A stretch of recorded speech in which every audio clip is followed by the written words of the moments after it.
इंजीनियरू कलमनाकरू वाणिज्य එතකොට විශ්‍රාමලත් ප්‍රධාන ඉංජිනේරු ඇතුළු මගේ සහෝදර සහෝදරියන්ගෙන් අවසරයි.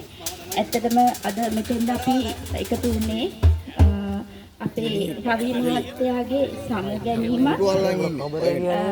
චූටි මල්ලිගේ පර්මනන්ට් එකක් ස්ථිරත්වයට ඒ කියන්නේ රැකියාවට පැමිණීමත් සමග ඒ සන්තෝෂي බෙදා ගන්න.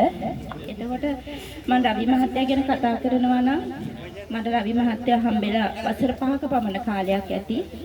ඔහු මේ අවුරුදු 33ක කාලයක් මේ මණ්ඩලය වෙනුවෙන් ඔහුගේ දායකත්වය තියලා උපරිම සේවය රඳවලා තව විශ්‍රාම ගැනීමට නියමිතයි.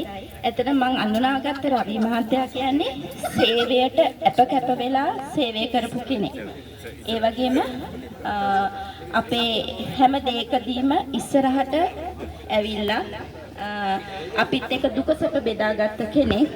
ඒක මං හිතන්නේ මට වඩා මීට අවුරුදු ගාණක් මේ ප්‍රාදේශීය සේවය කරන හැමෝම දන්නවා ඇති.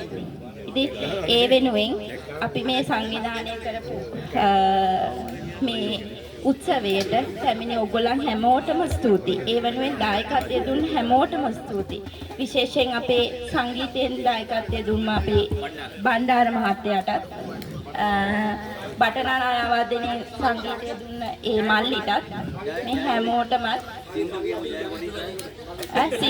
සින්දු වලින් ඒ හැමෝටම දායකත්වය දුන්න හැමෝටම ස්තුතියි. මේ වෙලාවේ මම ආරාධනා කරන සිටිනවා අපේ විශ්‍රාමලත් ප්‍රධාන ඉංජිනේරු විදුලි හා යාන්ත්‍රික මහතාට ඒ වගේම අපේ ප්‍රාදේශීය නිග්ම යාමට නියමිත ප්‍රදීප් මහතාට